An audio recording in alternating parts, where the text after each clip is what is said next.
Les invito, por favor, a ir conmigo a la carta de Pablo a los Romanos. Carta de Pablo a los Romanos. Y vamos a leer a partir del versículo 16 del capítulo 1 hasta el versículo 32.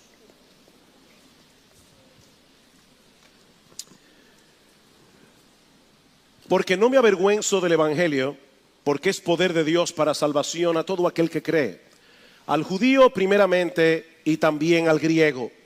Porque en el Evangelio la justicia de Dios se revela por fe y para fe, como está escrito, mas el justo por la fe vivirá. Porque la ira de Dios se revela desde el cielo contra toda impiedad e injusticia de los hombres que detienen con injusticia la verdad. Porque lo que de Dios se conoce les es manifiesto, pues Dios se lo manifestó. Porque las cosas invisibles de Él, su eterno poder, su deidad, se hacen claramente visibles por medio de las cosas hechas, desde la creación del mundo, siendo entendidas por medio de las cosas hechas, de modo que no tienen excusa.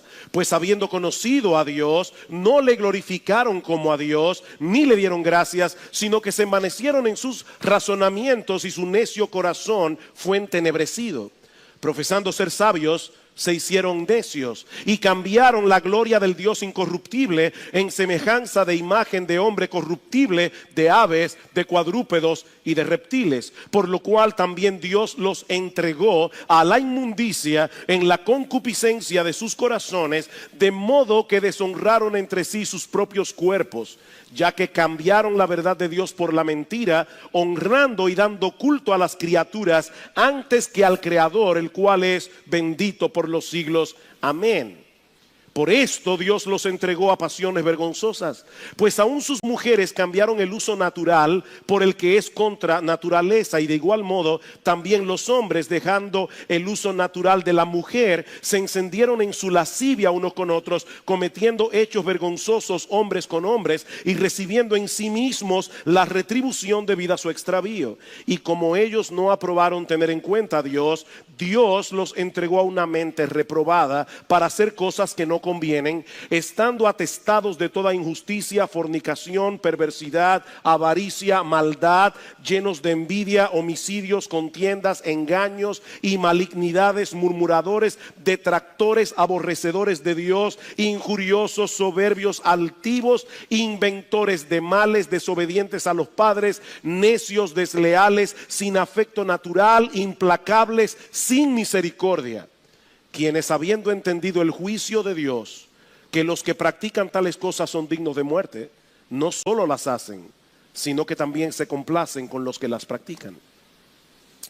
Como la mayoría de ustedes saben, el 26 de junio pasado, en una reñida decisión de 5 jueces contra 4, la Suprema Corte de los Estados Unidos legalizó el matrimonio homosexual en todos los estados de la Unión. Y dada la influencia que ocupa la nación norteamericana en el mundo occidental y el relativismo imperante en nuestra generación, es lógico suponer que esta decisión tendrá repercusiones de amplio alcance en muchos otros países, incluyendo la República Dominicana. Es por esta razón que nosotros vimos pertinente, los pastores de esta iglesia, de tener el curso de la serie expositiva que llevamos actualmente en el Evangelio de Marcos para tratar este tema este domingo y el próximo. Como les decía hace un momento, en la mañana de hoy estaremos considerando de manera particular cuáles son las raíces de la homosexualidad a la luz de este pasaje de la carta de Pablo a los Romanos, y el domingo que viene, si el Señor lo permite, vamos a considerar cuál debe ser la respuesta de la iglesia a este intento de redefinir la familia, de redefinir el matrimonio, que son las dos instituciones más fundamentales de la sociedad humana. De igual manera, y como ya hemos avisado, en la tarde de hoy vamos a tener un panel abierto para responder acerca de la homosexualidad, abordando preguntas y temas que son difíciles de tratar en un mensaje como este. Ahora bien, hermanos, yo estoy consciente de que este es un tema polémico, este es un tema controversial, y que tanto los que están en contra como los que están a favor del matrimonio homosexual pueden asumir conductas muy agresivas para defender su posición. Por lo que yo me adelanto a decir que mi intención en esta mañana es abordar este tema desde una perspectiva bíblica y con un corazón pastoral. Desde una perspectiva bíblica, pero con un corazón pastoral. En otras palabras, nosotros queremos ser fieles a la enseñanza de las Escrituras con respecto a este tema, pero al mismo tiempo queremos ser sensibles a todos aquellos que están luchando con las consecuencias de asumir cierto estilo de vida e instruir a los creyentes para que podamos dar una respuesta que sea apropiada, no solo en el fondo, sino también en la forma. Y mi oración al Señor es que este mensaje de las Escrituras, como orábamos hace un momento, pueda traer luz donde haya verdadera confusión y pueda traer esperanza donde haya desesperación. Porque el Evangelio de Cristo sigue siendo poder de Dios para salvar a todo tipo de pecadores sin importar sus inclinaciones sexuales. El Evangelio salva a heterosexuales porque necesitan el Evangelio. El Evangelio salva a homosexuales porque necesitan el mismo Evangelio que necesitan los heterosexuales. Por otra parte, es importante aclarar que el tema central de este pasaje que vamos a estudiar en la mañana de hoy, en la carta de Pablo a los romanos, no es la homosexualidad. Y ya yo dije claramente que quiero ser fiel a la enseñanza de este texto. El tema central de este pasaje es la necesidad del Evangelio. De hecho, la Biblia no es un manual de sexualidad. La Biblia es una historia de la redención. Pero como yo espero mostrar en esta mañana, cuando nosotros colocamos la sexualidad humana en el contexto de esa gran historia redentora que se revela en las Escrituras, estamos mejor equipados para entender el problema con el que estamos lidiando aquí, así como la solución que Dios ha provisto para resolver ese problema. La tesis de Pablo en este pasaje es que todos, absolutamente todos los hombres por igual necesitan la salvación que el Evangelio anuncia, porque todos, absolutamente todos, son igualmente culpables en la presencia de Dios. Así que la buena noticia del Evangelio comienza con una noticia muy mala. Y de hecho, no podemos entender la buena noticia del Evangelio si no entendemos primero la mala, que es lo que Pablo pasa a explicarnos aquí a través del versículo 18. Y aunque no es mi intención exponer este pasaje con todo lujo de detalle, es un pasaje muy denso, al menos tenemos que entender cuál es la esencia de la acusación que Pablo plantea aquí contra la raza humana y que demanda un costosísimo plan de salvación como el que Dios anuncia en el Evangelio.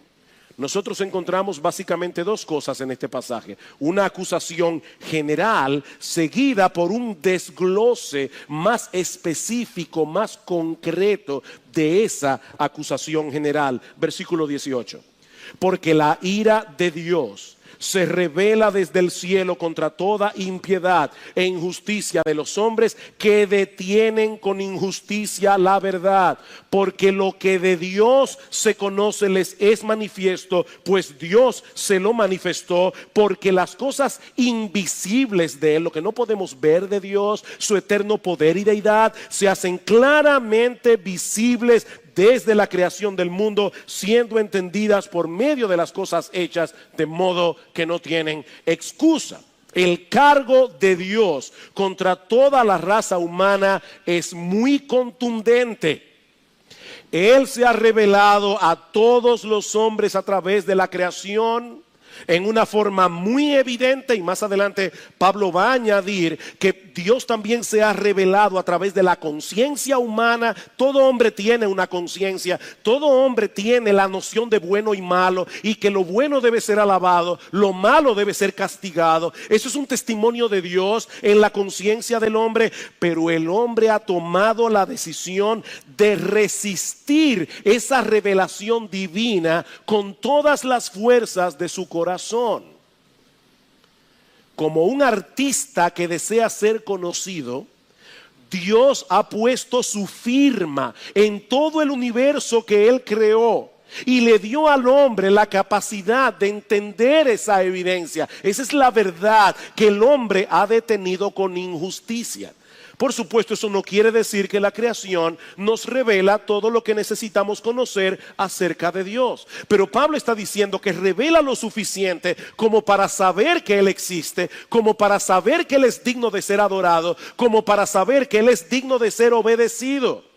Por simple observación, mis hermanos, nosotros sabemos que todo efecto tiene una causa. Y que la causa debe ser suficiente para explicar el efecto. Por ejemplo, imagínate que sales de tu casa, dejas encendida tu computadora y únicamente el gato se quedó adentro. Cuando regresas tarde en la noche, encuentras en la pantalla de tu computador una nota que dice: prepárate para morir, te llegó la hora. Bueno, si tú eres como yo, ¿verdad? Así inteligente, seguramente vas a llegar a la conclusión de que alguien entró en tu casa, a esa brillante conclusión, de que alguien entró en tu casa y que dejó esa nota con un propósito. Ahora, puede ser un chiste de mal gusto o puede ser una amenaza escalofriante, pero la posibilidad de que el gato haya caminado por el teclado y haya escrito ese mensaje por accidente es imposible, y mucho menos la posibilidad de que lo haya hecho a propósito. Esa causa no es suficiente para explicar el efecto, así que tú vas a tener que seguir investigando. Ahora, noten algo interesante en este ejemplo que yo acabo de dar. El hombre está hecho de tal manera que es incapaz de encontrarse con algo como esto y no tratar de buscarle una explicación. Y no me refiero únicamente a un caso como este en que su vida puede estar en peligro. El hombre, por su propia constitución, como Dios lo hizo, el hombre razona, el hombre piensa lógicamente, el hombre se hace preguntas. Es por eso que las novelas y las películas de detectives son tan populares. Hay una curiosidad natural en el hombre que lo mueve a atar cabos, que lo mueve a sopesar las evidencias para tratar de saber exactamente qué fue lo que pasó. Bueno, lo que Pablo está diciendo aquí es que la existencia del universo y nosotros dentro de ese universo nos plantea el caso más fascinante, nos plantea el caso más relevante que detective alguno haya tratado de descifrar jamás. Solo que en este caso la solución resulta increíblemente simple, porque toda la creación está repleta de evidencia que nos hablan de un creador todopoderoso, lleno de sabiduría, que hizo todas las cosas con un propósito. Eso es tan claro, dice Pablo, que el hombre que no se postra ante Dios en adoración y con un corazón agradecido queda sin excusa, dice en el versículo 21, literalmente queda sin apología para defender su caso cuando tenga que presentarse delante de él en el día del juicio. El hombre sabe que hay un Dios, dice Pablo, pero pretende vivir como si no lo supiera. Noten el versículo 21. Pues habiendo conocido a Dios, no le glorificaron como a Dios, ni le dieron gracias, sino que se envanecieron en sus razonamientos y su necio corazón fue entenebrecido. Él sabe que hay un Dios, pero él pretende vivir como si él no lo supiera. Esa es en esencia la acusación de Pablo contra toda la raza humana. El hombre padece de una pecaminosa e inexcusable deshonestidad intelectual. Hay un reputado profesor de leyes y filosofía llamado Jay Budziszewski. No traten de aprenderse el nombre. Hay que repetirlo un rato para aprenderlo. Es profesor universitario de filosofía y de leyes. Budziszewski durante un tiempo fue ateo, pero finalmente llegó a la conclusión de que su problema era básicamente el autoengaño. Y ahora escuchen lo que dice él. El autoengaño, dice Budziszewski, significa hacerse el tonto. Significa pretender que no sabemos lo que en realidad sí sabemos. Jugar a que desconocemos lo que en realidad conocemos. Lo que estoy insinuando es que los seres humanos jugamos con Dios. Nos mentimos. Y una de las cosas acerca de las cuales nos mentimos es sobre nuestro conocimiento de la realidad de Dios. Y aquí él cita el Salmo 14, donde el salmista comienza diciendo: dice el necio en su corazón, no hay Dios. Y continúa diciendo el salmista: no le llama necio al hombre por pensar que no hay Dios, sino más bien por decirse a sí mismo que no hay Dios, aunque en lo profundo de su mente él sabe que no es así. Hay un Dios y él lo sabe, pero él se dice a su corazón, él pretende vivir de cierta manera. Esa es la acusación de Pablo en Romanos capítulo 1. El hombre sabe que existe Dios, pero pretende vivir como si él no supiera eso. Y por supuesto, nadie puede pretender tal cosa sin sufrir la consecuencia. Imagínate lo que sucedería con una persona que de repente decide pretender que los carros no existen. Y él va por la calle y él cruza porque él dice no existen. Ya ustedes se imaginan lo que va a pasar. El hombre pretende vivir como si no tuviera que tomar en cuenta a Dios. Y ahora Pablo quiere mostrarnos de manera más específica, de manera más concreta, cómo esto se manifiesta en la realidad, en la práctica, a través de 3 intercambios íntimamente relacionados entre sí. En primer lugar, el hombre, dice Pablo, decidió cambiar la gloria de Dios por la vanagloria de las criaturas. Versículo 21. Pues habiendo conocido a Dios, no le glorificaron como a Dios, ni le dieron gracias, sino que se envanecieron en sus razonamientos y su necio corazón fue entenebrecido. Profesando ser sabios, se hicieron necios y cambiaron. Aquí está el primer intercambio. Cambiaron la gloria del Dios incorruptible en semejanza de imagen de hombre corruptible, de aves, de cuadrúpedos y de reptiles. Alguien decía que el ser humano es un religioso incurable. Como fuimos creados originalmente para adorar a Dios y encontrar en Él nuestra seguridad y nuestra satisfacción, el hombre no puede desechar a Dios sin caer en la idolatría. Eso es imposible. Y debo aclarar, porque somos personas muy sofisticadas del siglo XXI, que cuando hablamos de idolatría, no podemos pensar únicamente en un adorador de imágenes. Todo aquello en lo que ponemos nuestra confianza, en lo que buscamos nuestra identidad, nuestra seguridad, que no sea Dios, ese es nuestro ídolo. Es aquello en lo que nos refugiamos en momentos de dificultad, o como dice Timothy Keller, son aquellas cosas con las que contamos para hacer nuestras vidas significativas. Son aquellas cosas de las cuales decimos, yo necesito eso para ser feliz, o si yo no tengo eso, mi vida no vale nada ni significa nada. Eso es un ídolo. El hombre busca desesperadamente en las cosas creadas lo que solo puede encontrar en el Creador. Y por eso experimenta una profunda insatisfacción, no importa su inclinación sexual. Hermano, yo tengo que seguir insistiendo. Este pasaje no es acerca de la homosexualidad. Este pasaje es acerca de la culpabilidad humana. El hombre vive insatisfecho. No importa si es homosexual o si es heterosexual. C.S. Lewis decía que la historia de la humanidad es una terrible y larga historia del hombre tratando de encontrar algo que no sea Dios, pero que le haga feliz. Esa es la historia del hombre. Tratando de encontrar algo que no sea Dios, pero que le haga feliz. En segundo lugar, Pablo dice también que el hombre no solamente ha cambiado la gloria de Dios por la vanagloria de las criaturas, él ha cambiado la verdad de Dios por la mentira. Versículo 24. Por lo cual también Dios los entregó a la inmundicia en la concupiscencia de sus corazones, de modo que deshonraron entre sí sus propios cuerpos, ya que cambiaron la verdad de Dios por la mentira, honrando y dando culto a las criaturas antes que al Creador, el cual es bendito por los siglos. La gloria de Dios estaba supuesta a ser el sol alrededor del cual orbitaran nuestras almas, pero el hombre ha decidido orbitar alrededor de las criaturas y sobre todo se ha colocado a sí mismo en el centro de su propio universo. Y eso no solo nos convierte en idólatras, sino que produce una profunda distorsión de la realidad.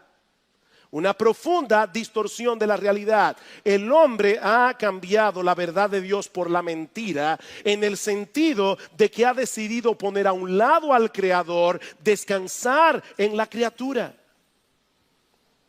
Adorar a Dios como Dios es ver las cosas como son. Y por lo tanto es vivir conforme a la verdad. Adorar a la criatura como si fuera Dios es vivir una ilusión que distorsiona por completo nuestra percepción de las cosas. Es abrazar la mentira como si fuera la verdad. Es por eso que Pablo dice en el versículo 21 que los hombres se envanecieron en sus razonamientos. Han perdido la capacidad de razonar equilibradamente. Tanto así que a la necedad el hombre le llama sabiduría. Profesando ser sabios, se hicieron necios. Y a la sabiduría el hombre le llama necedad. ¿Cómo nosotros podemos entender que en Estados Unidos, en los Estados Unidos de Norteamérica, matar el huevo de una águila calva te lleva a la cárcel y a pagar una multa de 5 a 10 mil dólares, pero matar a un niño en el vientre de la madre no tiene ninguna penalidad? Profesando ser sabios, se hicieron necios. Al cambiar la gloria de Dios por la vanagloria de la criatura, el hombre ha perdido su punto de referencia para poder interpretar la realidad en una forma objetiva. Y una de las ilustraciones más claras de esa terrible distorsión es precisamente la homosexualidad, que es el tercer intercambio que Pablo menciona en el pasaje, versículo 26. Por esto Dios los entregó a pasiones vergonzosas, pues aún sus mujeres cambiaron el uso natural por el que es contra naturaleza. Y de igual modo también los hombres, dejando el uso natural de la mujer, se encendieron en su lascivia unos con otros, cometiendo hechos vergonzosos, hombres con hombres, y recibiendo en sí mismos la retribución debida a su extravío. Digo otra vez, el tema de estos versículos no es la homosexualidad, sino la necesidad que todos tenemos del evangelio. Pero Pablo introduce ese tema aquí como una vívida ilustración de lo que ha ocurrido con la raza humana al intercambiar la gloria de Dios por la vanagloria de las criaturas y la verdad de Dios por la mentira. Debido a ese terrible intercambio hecho por el hombre en su pecado, Dios ha derramado su ira, escuchen bien otra vez, contra toda la raza humana. Pablo no está hablando aquí de casos específicos. Pablo está hablando de la humanidad y él está diciendo: Dios ha derramado su ira contra el hombre, contra toda la raza humana. ¿Cómo? Dejándoles cosechar en toda su intensidad el fruto de su extravío. 3 veces Pablo dice en este pasaje que Dios los entregó. 3 veces a todo el mundo Dios los entregó. Versículo 24. Por lo cual también Dios los entregó a la inmundicia en la concupiscencia de sus corazones. Versículo 26. Por esto Dios los entregó a pasiones vergonzosas. Versículo 28. Y como ellos no aprobaron tener en cuenta a Dios, Dios los entregó a una mente reprobada. Dios los entregó. Va a haber un despliegue de la ira de Dios en el día del juicio. Pero Pablo está hablando aquí de cómo se manifiesta esa ira aquí y ahora en el presente. Como dice el comentarista William Hendrickson, Dios en su ira permite que todos los pecadores impenitentes sean arrastrados por sus propios pecados al abismo de sus propias pasiones viles. Esa es una de las manifestaciones de la ira de Dios sobre una humanidad pecadora, que sabiendo que existe Dios, ahora quiere pretender que no lo sabe. Ahora quiere pretender que Él no está ahí. Ahora quiere pretender que su opinión no importa en lo absoluto. Y Dios los entregó. Pastor, pero la Biblia dice que Dios es amor. Yo lo sé. Pero también enseña que Él es perfectamente santo. Y que Él es perfectamente justo. Estos atributos no se excluyen entre sí, sino que se complementan. De hecho, déjenme decir algo que a algunos les va a parecer bien extraño. Precisamente porque Dios es amor, Él no puede permanecer indiferente ante el pecado y la maldad que destruyen al hombre creado a su imagen y semejanza. Alguien dijo muy sabiamente: todas las personas que realmente aman, en ocasiones se llenan de ira. No a pesar de que aman, sino más bien por causa de ese mismo amor. Óyeme bien, si el hecho de ver arruinarse aquello que tú dices amar, eso no te produce ira, eso es un síntoma de que tú realmente no lo amas. ¿Se entendió eso? Si tú realmente amas, tú tienes que tener ira. Si tú no sabes lo que es la ira, tú no eres una persona llena de amor, tú eres un indiferente. Y el indiferente o la indiferencia no es más que odio disfrazado. El verdadero amor no puede permanecer indiferente ante la crueldad, no puede permanecer indiferente ante la violencia, no puede permanecer indiferente ante la injusticia. Así que Dios muestra su ira contra el pecado en todas sus manifestaciones, no solo porque es un Dios justo, sino también porque es un Dios de amor. Él no puede quedarse de brazos cruzados ante el pecado del hombre, sino que ha derramado su ira desde el cielo, dejando que el hombre obtenga lo que quiere. Esa es la manifestación de la ira. Dejándolo que se vayan detrás de sus pasiones. Es lo que Pablo está diciendo aquí. Esa es la manifestación de la ira de Dios sobre una humanidad pecadora. ¿Quieren vivir pretendiendo que Él no tiene nada que ver con nuestras vidas? A pesar de todas las evidencias que Él ha dejado de sí mismo, Dios les está dejando experimentar las consecuencias de esa terrible y pecaminosa decisión. Y la homosexualidad no es más que una muestra de cuán distorsionada puede llegar a ser la percepción de la realidad cuando se decide vivir de espaldas a Dios, al punto de llegar a deshonrar sus propios cuerpos, como dice Pablo en el versículo 24. Por lo cual también Dios los entregó a la inmundicia en la concupiscencia de sus corazones, de modo que deshonraron entre sí sus propios cuerpos. Esa palabra inmundicia se refiere a todo tipo de pecado sexual, incluyendo también la homosexualidad, como vemos en los versículos 26 al 27.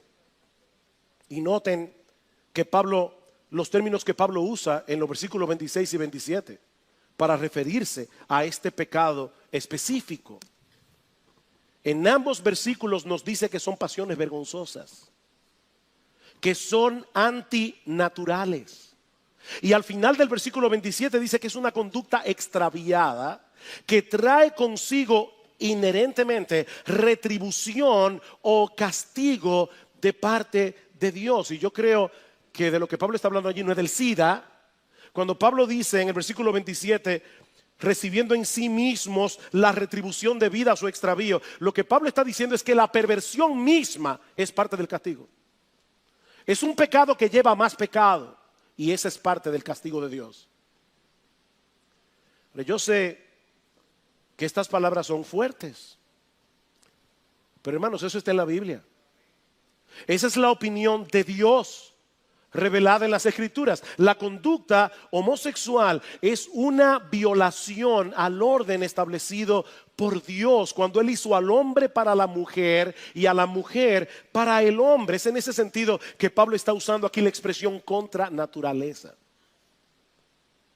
Y nosotros sabemos, yo he tratado con muchos homosexuales o con varios homosexuales a lo largo de mi ministerio. Yo sé que muchos perciben como natural sus inclinaciones homosexuales y que algunos piensan incluso que han nacido así.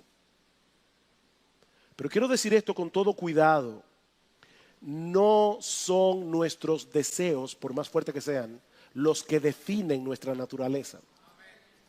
Es el propósito de Dios en la creación del hombre y de la mujer. El problema es que el pecado ha distorsionado tanto la personalidad humana que ahora deseamos cosas que no deberíamos desear. Y aclaro, este es un mal que nos afecta a todos, homosexuales y heterosexuales.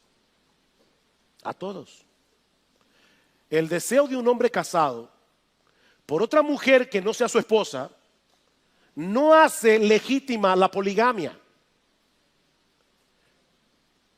Porque no son nuestros deseos lo que definen lo que está bien y lo que está mal, y mucho menos cuáles deben ser nuestros derechos civiles. No son nuestros deseos lo que definen eso. De manera que la práctica homosexual es un pecado. Independientemente de lo fuerte que pueda ser la inclinación de aquel que lo practica, porque violenta el diseño de Dios para la sexualidad y para el matrimonio. Dios diseñó el matrimonio para que un hombre y una mujer pudieran unirse y llegar a ser una sola carne. ¿Saben para qué? Y esto es lo hermoso del matrimonio: para que sean una parábola viviente de la relación de Cristo con su iglesia, como dice Pablo en Efesios capítulo 5. Sí, yo sé que existen muchos factores que pueden incidir en el hecho de que una persona tenga inclinaciones homosexuales, al punto de que, mis hermanos y amigos que están aquí, es prácticamente imposible poder descifrar todos los factores que pudieron incidir en la vida de una persona para que tenga esa inclinación. Pero lo que Pablo enseña en este pasaje es que toda condición pecaminosa, no únicamente la homosexualidad, toda condición pecaminosa no es más que una manifestación de esa decisión que ha tomado el hombre en su pecado de detener con injusticia la verdad.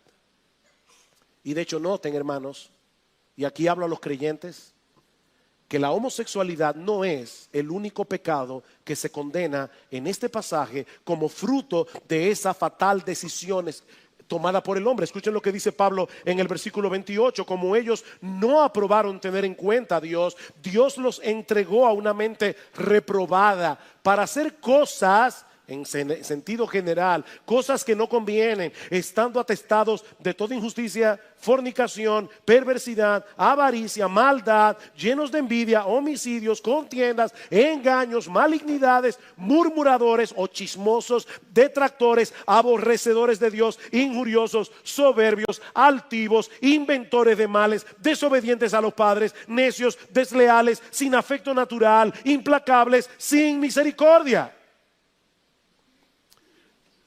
Ustedes se dieron cuenta cómo Pablo mezcla en este pasaje pecados tan escandalosos como el homicidio y la fornicación con otros pecados que a muchos no les parece tan terrible, como la envidia, como el chisme, la murmuración. ¿Saben cuál es la intención de Pablo aquí? Pablo quiere que entendamos que todos hemos sido afectados por esos dos intercambios primeros que mencionamos anteriormente, incluyendo los moralistas y religiosos. De hecho, a partir del capítulo 2, Pablo va a comenzar a hablarle a los moralistas. Y le dice: por si acaso no pienses que tú también estás exento. Y al final termina diciendo todos estamos bajo pecado. Romanos capítulo 3, versículo 9 al 10. No hay justo ni aun uno, no hay quien busque a Dios, no hay quien entienda. Homosexuales y heterosexuales, todos somos igualmente culpables, porque todos hemos cambiado la gloria de Dios por la vanagloria de las criaturas. Todos hemos cambiado la verdad de Dios por la mentira. Unos lo manifiestan de un modo, otros de otro, pero todos hemos detenido con injusticia la verdad y todos tendremos que dar cuenta por esto algún día en el tribunal de Dios. Pero es aquí precisamente donde entra el juego el glorioso evangelio de nuestro Señor Jesucristo. Todo lo que Pablo está diciendo aquí, todo lo que Pablo está diciendo es para poner en contexto la sorprendente y extraordinaria noticia de que Dios diseñó un plan de salvación con el propósito de salvar a todo tipo de pecadores independientemente de sus inclinaciones sexuales. Versículo 16, porque no me avergüenzo del evangelio, porque es poder de Dios para salvación. ¿A quiénes? A todo aquel que cree, al judío primeramente y también al griego, porque en el evangelio la justicia de Dios se revela por fe y para fe, como está escrito, mas el justo por la fe vivirá. Pablo, ¿y por qué nosotros necesitamos esa gloriosa noticia del evangelio? ¿Por qué necesitamos esa salvación que el evangelio anuncia? Porque la ira de Dios se revela desde el cielo contra toda impiedad e injusticia de los hombres que detienen con injusticia la verdad. La palabra evangelio significa buena noticia. Pero esta buena noticia solo tiene sentido en el contexto de la mala noticia que hemos estado presentando hoy aquí. El hombre ha pecado gravemente contra Dios. El hombre ha detenido con injusticia la verdad. Habiendo conocido a Dios, él ha decidido pretender que Dios no está allí, que no hay que tomarlo en cuenta. Y eso ha traído como consecuencia un montón de conductas pecaminosas y distorsionadas. Pero ahora escuchen lo que hizo Dios para resolver ese problema. Romanos capítulo 3, versículo 21. Pero ahora, aparte de la ley, se ha manifestado la justicia de Dios, testificada por la ley y por los profetas, la justicia de Dios por medio de la fe en Jesucristo para todos los que creen en Él, porque no hay diferencia, por cuanto todos pecaron, todos, y están destituidos de la gloria de Dios, siendo justificados gratuitamente por su gracia mediante la redención que es en Cristo Jesús, a quien Dios puso como propiciación, es decir, como aquel que recibe todo el peso de la ira de Dios que el pecado merece, a quien Dios puso como propiciación por medio de la fe en su sangre, para manifestar su justicia a causa de haber pasado por alto en su paciencia los pecados pasados, con la mira de manifestar en este tiempo su justicia, a fin de que Él sea el justo y el que justifica al que es de la fe de Jesús. Este es un pasaje teológicamente muy denso, en palabras muy sencillas. Lo que Pablo está diciendo aquí es que Dios envió a su Hijo al mundo, nuestro Señor Jesucristo, la segunda persona de la Trinidad, para derramar sobre Él la ira justa que merecen nuestros pecados, para así poder justificar a todo el que ponga su confianza únicamente en Él, sin pasar por alto así su justicia. Todos los pecados enumerados en Romanos 1, todos, incluyendo la homosexualidad, incluyendo el lesbianismo, pero incluyendo también a los odiosos, a los necios, a los desleales, a los moralistas hipócritas, a los religiosos hipócritas, a los desobedientes a los padres, a los inventores de males, a todos los que se enumeran en la lista de Romanos 1, todos serán perdonados si ponen su fe en el Señor Jesucristo. ¿Saben por qué? ¿Saben por qué? Porque Dios derramó sobre Él en la cruz del Calvario el castigo justo que merece cada uno de esos pecados. De esa manera Él sigue siendo justo, porque Él no dejó el pecado sin castigo. Él sigue siendo justo y es al mismo tiempo el que justifica al que es de la fe de Jesús. Ese es el mensaje del Evangelio. Que aquel que no conoció pecado, por nosotros fue hecho pecado, para que nosotros fuésemos hechos justicia de Dios en él. Dios resolvió el problema causado por ese terrible intercambio hecho por el hombre a través de otro intercambio, el glorioso intercambio de la cruz. Cristo sufrió el castigo que nosotros merecemos para que todo el que se arrepienta de sus pecados y se ampare en él por la fe, reciba de parte de Dios las bendiciones que él merece por su justicia.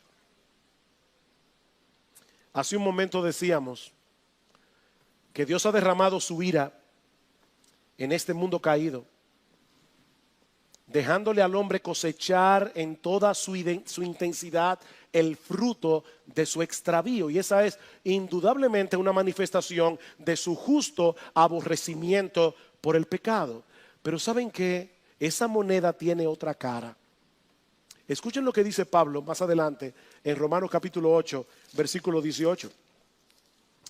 Pues tengo por cierto que las aflicciones del tiempo presente no son comparables con la gloria venidera que en nosotros ha de manifestarse, porque el anhelo ardiente de la creación es el aguardar la manifestación de los hijos de Dios, porque la creación fue sujetada a vanidad, a futilidad, a lo que no sirve, a la frustración, no por su propia voluntad, sino por causa del que la sujetó, en esperanza, porque también la creación misma será libertada de la esclavitud de corrupción a la libertad gloriosa de los hijos de Dios. ¿Saben lo que Pablo está diciendo aquí? Que toda la frustración que nosotros experimentamos al vivir en este mundo caído tiene la intención de despertarnos a la realidad de lo horroroso que es cambiar la gloria de Dios por la vanagloria de la criatura, con el fin de que muchos puedan volverse de su pecado, poniendo su fe en el Señor Jesucristo y colocando a Dios en el lugar que le corresponde. Mi amigo, hay esperanza para el pecador, independientemente de sus inclinaciones sexuales. Hay esperanza para el homosexual, hay esperanza para el heterosexual, hay esperanza para el liberal y hay esperanza para el moralista hipócrita. Hay esperanza. Hay esperanza para el publicano y hay esperanza para el fariseo, porque hay salvación en Cristo para todo aquel que cree. Escribiendo su carta a los Corintios, Pablo les recuerda que ningún pecador impenitente heredará el reino de Dios. Ninguno. No erréis, dice Pablo, ni los fornicarios, ni los idólatras, ni los adúlteros, ni los afeminados, ni los que se echan con varones, ni los ladrones, ni los avaros, ni los borrachos, ni los maldicientes, ni los estafadores heredarán el reino de Dios. Pero ahora Pablo dice, y esto erais algunos de vosotros. Esto erais algunos, mas ya habéis sido lavados, ya habéis sido santificados, ya habéis sido justificados en el nombre del Señor Jesús y por el Espíritu de nuestro Dios. Yo sé que muchos nos acusan de homofóbicos porque decimos que la homosexualidad es un pecado. Y lamentablemente no sería correcto de mi parte dejar de reconocer que muchos cristianos actúan de tal manera que muestran la realidad de esa acusación. Pero ¿saben cuál es la realidad? La verdad verdadera detrás de todo esto. Que solo los cristianos pueden y deben manifestar verdadero amor hacia los homosexuales, al mostrarles su problema con la justicia de Dios, para luego presentarles la esperanza que todos tenemos en Cristo. Nosotros amamos a los homosexuales y debemos recibir a los homosexuales de la misma manera que recibimos a los heterosexuales. Queridos hermanos, no perdamos el foco en medio de este debate que se ha levantado en torno al matrimonio homosexual. Sí, nosotros queremos hablar donde quiera que el Señor nos dé la oportunidad de hacerlo y presentar la verdad acerca de la sexualidad humana y acerca del matrimonio en cualquier plataforma en la que nosotros podamos hacerlo. Pero nunca olviden que nuestra misión principal en el mundo es predicar el evangelio de Jesucristo, proclamando a los pecadores de todo tipo, homosexuales y heterosexuales, que hay perdón y vida eterna para todo aquel que cree. Me encanta como dice John Piper: Dios no nos ha llamado a ganar las elecciones, sino a ganar almas, corazones y mentes. Él no nos ha llamado a controlar el Congreso, sino a predicar el evangelio. Él no nos ha llamado a vivir seguros, sino a decir la verdad. Él no nos ha llamado a evitar el conflicto, sino a amar a todos. Así que habla la verdad en amor, confía tu causa a Dios y mantén la gloria de Dios en el centro de tu alma, de modo que todos los planetas de tus pasiones giren en su órbita adecuada. Si nos abren la puerta del Congreso, vamos a ir al Congreso. Y gracias al Señor que ya pasó este martes pasado. Y seguiremos hablando y seguiremos yendo siempre que nos abran la puerta. Pero hermanos míos amados, el día que nos cierren la puerta del Congreso, el día que cambien las leyes, Jesucristo sigue siendo Dios. Dios sigue sentado en su trono. El evangelio sigue siendo poder de Dios para salvación. Y nosotros tenemos que seguir predicándolo, aunque la cultura a nuestro alrededor esté absolutamente en contra nuestra.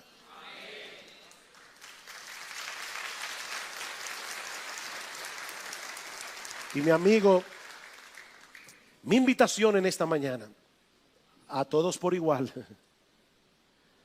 es que vengas a Cristo en arrepentimiento y fe. No importa los pecados que hayas cometido, confiando únicamente en ese glorioso intercambio que Él llevó a cabo con su vida y con su muerte. Él vivió la vida de perfecta obediencia que nosotros no podíamos vivir, para luego morir en la cruz del Calvario, la muerte que tú y yo merecíamos morir, para que todo aquel que en Él cree no se pierda, mas tenga vida eterna. Dios salva y Dios transforma por el poder del evangelio, únicamente por gracia, por medio de la fe. Fe, fe, fe, fe.